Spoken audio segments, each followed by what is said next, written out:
So we just learned that the Obi-Wan Kenobi series was originally going to be a trilogy of 3 films because the original writer felt there were 3 stories for Obi-Wan Kenobi for him to go from where he was at the end of Revenge of the Sith to where he ends up in A New Hope. The writer, Stuart Beattie, said, there's 3 different evolutions that the character has to make in order to go from Obi-Wan to Ben. And the first one was the first movie, the show, which is what we got in the Obi-Wan series. Surrender to the will of the Force. Transport your will, surrender your will, leave the kid alone. Which is eventually what happens. Obi-Wan walks off into the desert. He's like, yeah, you guys can take care of Luke. Oh, he'll be fine. So then the second movie was thinking about where Kenobi ends up. And one of the most powerful and probably the most powerful moment in all of Obi-Wan's story is that moment where he sacrifices himself in A New Hope. Great moment, you know, it makes you cry. But if you stop to think about it, it's a pretty sudden thing to just kind of go from fighting a guy to see Luke and go, I'm gonna die. You know, that to me, that required forethought. That required pre-acceptance that this was gonna happen. This second story was about Obi-Wan coming to terms with his own morality, which he'd do somehow in a prophecy, or Qui-Gon telling him there's gonna come a moment where you're gonna have to sacrifice yourself for the good.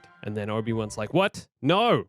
I'm here to help. I can't die. And then get him to a point where Obi-Wan has accepted the idea that he's gonna die and that he's gonna die willingly at a crucial moment. And you'll know when the moment presents itself. And that's what happens in A New Hope. He's recognizing he's already been on his journey and he's waiting for this moment. And that's how he's able to make that decision in A New Hope so easily, to sacrifice himself and die. And this in a way is what the Obi-Wan series is set up for a second series to be. He's gonna walk through the desert with Qui-Gon, come to terms with who he is. What does he want out of the rest of his life? What does he want of the boy? How is he gonna get to where he gets to in A New Hope? Because we still haven't really seen that.